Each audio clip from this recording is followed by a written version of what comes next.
Yeah, I met Stefania 23 years ago at my brother's wedding, and I found out that she had a real interest in wildlife and was active here in Calabria protecting migrating birds of prey. And I came down to the bird camp with her for the first time in 2001, and I had an interest in birds in the UK, so for me it was a really interesting holiday. And back then, 22 years ago, there was a lot more shooting than there is now. So it was a different feeling to what we're seeing at the moment.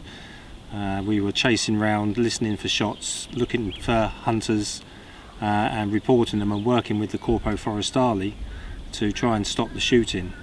I think it's sad that the birds are shot here. They're only passing through Calabria. They don't belong to Calabrians, they don't belong to the Africans or the people on Sicily or the people in Germany.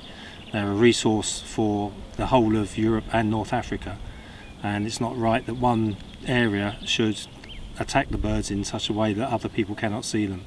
It has. I've heard 2 shots today. That's the first time in 6 days I've heard shots this year.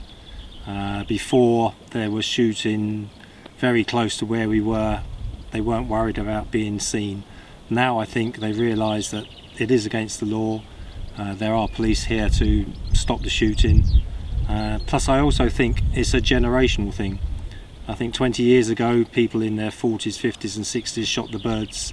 Their children now are coming through, perhaps 20-year-olds, even people in their teens, may be more interested in playing Xbox or football than going out and shooting birds. And in terms of education, people are realising that there are limited resources in this world. We can't just destroy everything, that we have to look after things. So it's changing as younger people come through. I think the attitude is changing and they'll get more pleasure from watching the birds than shooting them.